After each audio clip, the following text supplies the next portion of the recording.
পৃথিবীতে আমাদের অনেক রোগ হয়, তাই না? এই সমস্ত রোগগুলোর কিন্তু চিকিৎসা আছে।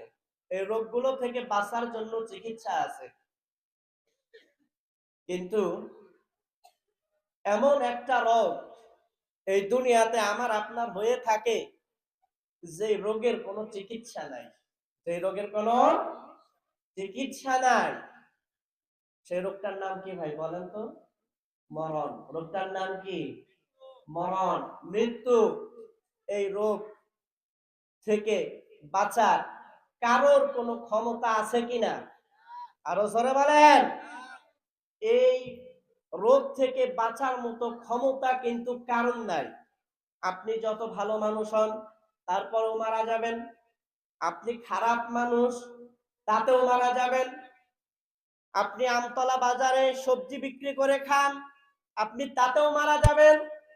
আপনি রাস্তার পাড়ে রাতের বেলায় দোকানের সামনের জায়গায় আপনি চটমুড়ি দিয়ে ঘুমান, তাতেও মারা যাবেন। 100 তলা বিল্ডিং এর মধ্যে আপনি লেপ কম্বল মুড়ি দিয়ে ঘুমান, তারপরেও মারা যাবেন। এই মরণ থেকে বাঁচার কেউ আছে কিনা ভাই? এই মরণ থেকে বাঁচার কেউ নাই। যখন যার সামনে মালাকুল মাউত দাঁড়িয়ে যাবেন, তখন এই পৃথিবী থেকে তাকে চলে যেতেই হবে। কথা বলেন ঠিক কিনা? কেউ আমরা বাঁচতে পারবো না।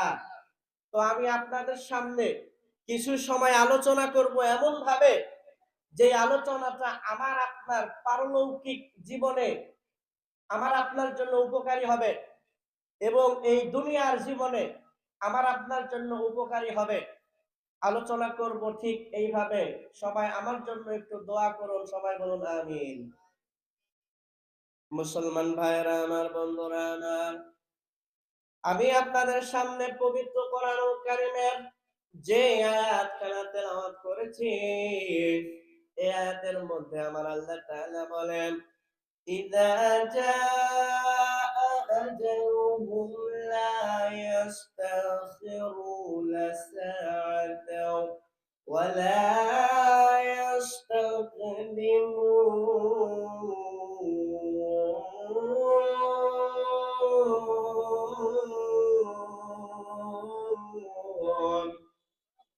মুসলমান ভাইরা আমার, বন্ধুরা আমার, আমি আপনাদের সামনে আমার আপনার মালিক আল্লাহ রব্বুল আলামিন এই দুনিয়ার মানব জাতিকে পথ দেখানোর জন্য আমার আপনার নবীর উপরে যে কালামে হাকিম আল্লাহ তাআলা নাযিল করে দিয়েছেন, এই কালামে হাকিমের মধ্যে আমার আল্লাহ রাব্বুল আলামিন ডাক দিয়ে বলেন, বান্দারে,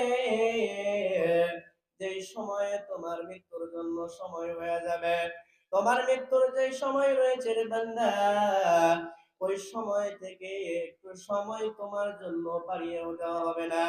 ওই মৃত্যুর সময় থেকে রে বান্দা তোমার জন্য সামান্য একটু সময় কমায়ও দেওয়া হবে না। এই পৃথিবীর মধ্যে অনেক মানুষ আছে রাতের বেলায় শেষ রাতে ফজরের আগে তাহাজ্জুদের নামাজে আল্লাহর জন্য সিজদা দেয়। কথা বলেন ঠিক কিনা? আবার অনেক বান্দা এমন রয়েছে, শুধু অনেক বান্দা নয়, এই পৃথিবীর বেশিরভাগ মুসলমানের অবস্থা হলো আমার আল্লাহ রাব্বুল আলামিনকে একেবারে ভুলে গিয়েছে। আল্লাহর কথা এখন আর একেবারে মনে নাই।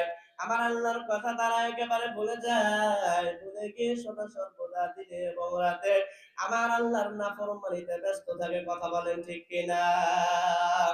মুসলমান ভাইরা আমার, বন্ধুরা আমার, কখনো কি এমনটা দেখেছেন আল্লাহর যে বান্দা ভোরবেলা উঠে ফজরের আগে তাহাজ্জুদের নামাজে আমার আল্লাহর জন্য সিজদায় দাঁড়ায়, ওই বান্দা ভালো কাজ করার কারণে তার মৃত্যুর সময়টা আল্লাহ পিছিয়ে দিয়েছেন? এমনটা কখনো শুনেছেন কিনা?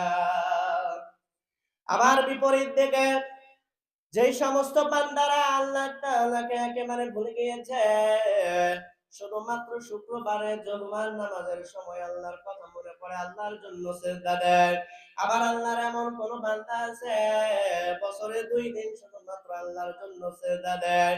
এই পৃথিবীর বুকে আল্লাহ তাআলার এমন অনেক ইমানদার বান্দা রয়েছে, যেই সমস্ত বান্দারা বছরে একবারও আল্লাহর নাম নেয় না। কথা বলেন, এমন লোক আছে কিনা?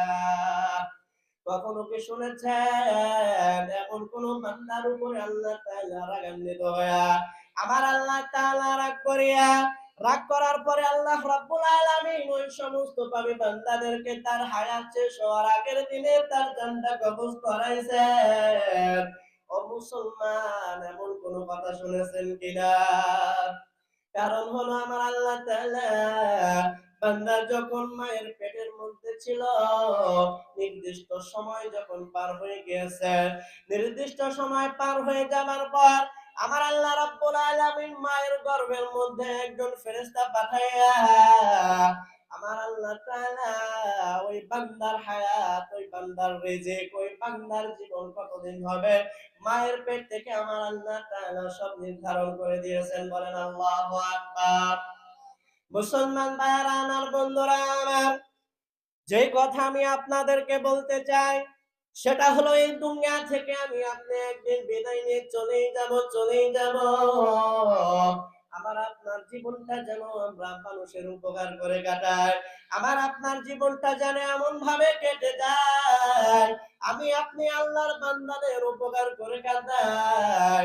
আমার আপনার জীবনটা যেন এমন ভাবে না কাটে আমরা যেন আল্লাহর কোনো বান্দার ক্ষতি না করি। বলেন ইনশাআল্লাহ। মুসলমান ভাইরা আমার, বন্ধুরা আমার, মনের ভিতরে এবার প্রশ্ন এসে গেছে, হুজুর কি কারণে আমি আপনি আল্লাহর বান্দাদের উপকার করে কাটাইব? কোন কারণে আমরা আল্লাহর বান্দাদের উপকার করব, কারণ কোন ক্ষতি করব না?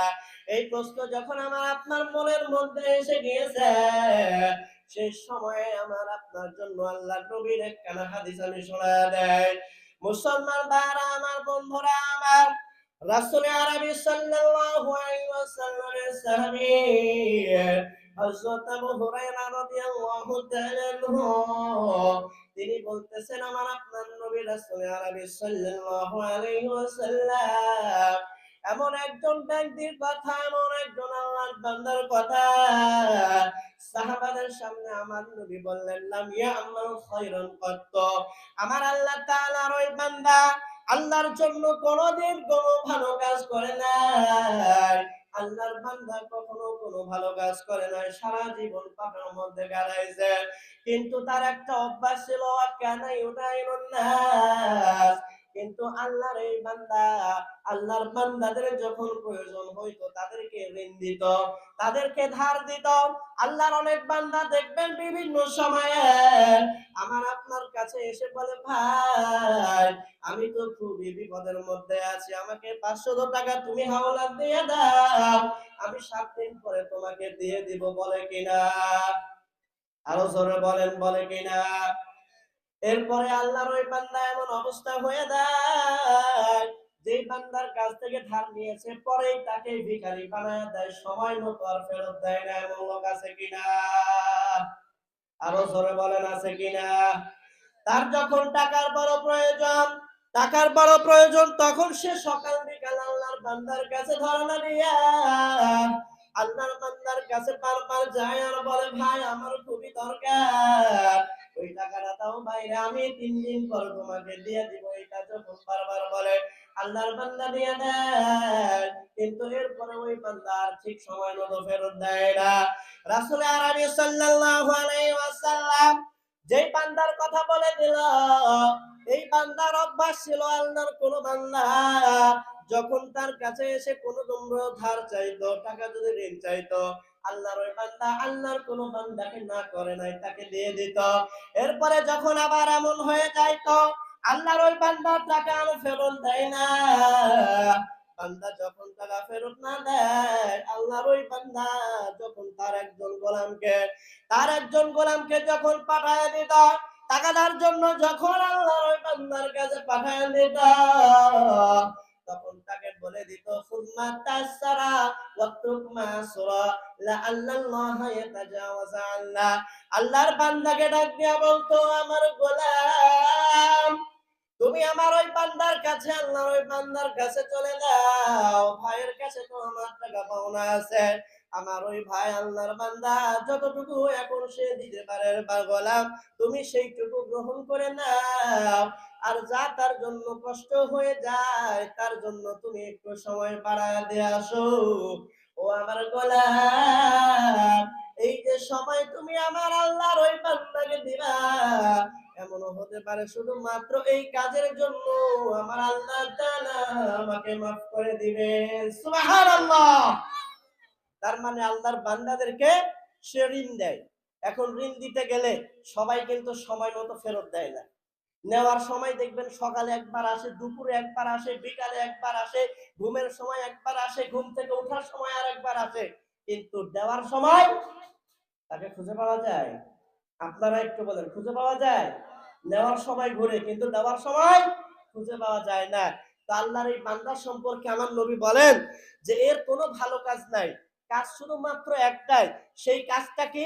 আল্লাহর বান্দাদেরকে ঋণ দিত। টাকাটা দেওয়ার জন্য পাঠাইলে বলতো আল্লাহর বান্দা যতটুকু দিতে পারে অতটুকু নিয়ে আসো, আর যেটা দিতে না পারে তার জন্য সময় বাড়াই দিয়ে আসো। কি ভালো কাজ না? অনেকে সময় মতো দিতে পারে না, তাদেরকে একটু সময় দিলে তাদের উপকার হইল না? আল্লাহর বান্দা শুধু এতটুকু করত।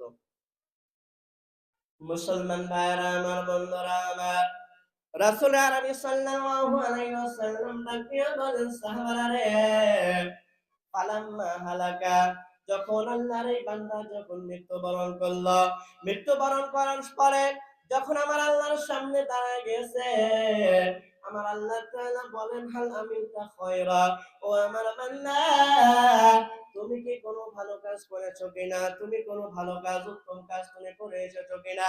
আল্লাহর ওই বান্দা আমার আল্লাহকে ডাক দিয়ে বলে, আল্লাহ, ও আমার মালিক, আসমানের মালিক, জমিনের মালিক আল্লাহ। ও মুসলমান, একবার জবান ছেড়ে বলেন আমার আপনার মালিকের নাম কি? আরো জোরে বলেন, আমার আপনার মালিকের নাম কি? এই কথা আল্লাহর বান্দা তখন ডাক দিয়ে বলবেন, মালিক, আমি তো দুনিয়ার মধ্যে কোনো ভালো কাজ করি নাই গো আল্লাহ, আমার কোনো ভালো কাজ করা হয় নাই। ইল্লা কানা লি গুলাম ওয়া কুনতু উদাইনুন নাস, ওগো আমার মালিক, কিন্তু আমার একটা গোলাম ছিল, আর আমি মানুষদেরকে ধার দিতাম, মানুষদেরকে আমি কর্জ দিতাম, মানুষদেরকে আমি টাকা ধারে দিতাম গো মালিক। যখন আমার গোলামকে আমি এই টাকা উসুলের জন্য পাঠায়া দিতাম, আমার গোলামকে আমি বলে দিতাম, ওই বান্দা যতটুকু দিতে পারে তুমি অতটুকু নিয়ে আসো, অতটুকু তুমি নিয়ে আসো, আর যেটা দেবা তার জন্য কষ্ট হয়ে যায়, তুমি এইটার জন্য তাকে সময় দিয়ে আসো। এতটুকু কারণে হয়তো আমার আল্লাহ তাআলা পরকালের ময়দানে আমাকে মাফ করে দিতে পারেন। আল্লাহ, আমি শুধু এতটুকুই করেছি। আমার আপনার মালিক আল্লাহ রাব্বুল আলামিন তখন ওই বান্দার সম্পর্কে যে কথা বলেছেন, আমার আল্লাহর নবী রাসূল আরবি সাল্লাল্লাহু আলাইহি ওয়াসাল্লাম হাদিসের মধ্যে বলে দেন, এটা যখন বান্দা স্বীকৃতি দিয়েছে, আল্লাহ রাব্বুল আলামিন তখন বলবেন, কদ তাজাওয়াজতু আনকা, আমার আল্লাহ তাআলা বলবেন, বান্দা তুমি আমার বান্দাদের উপকার করেছো, আমার বান্দাদেরকে তুমি সুযোগ দিয়েছো রে বান্দা, আজকের দিনে আমি আল্লাহ তোমাকে মাফ করে দিলাম। সুবহানাল্লাহ। সামান্য উপকার, তাই না? সামান্য উপকার যে করলো, আল্লাহর বান্দা বলেন যে আমি আল্লাহর কাছে আশা রাখি যে পরকালে আল্লাহ আমাকে মাফ করে দিবেন, এবং আল্লাহ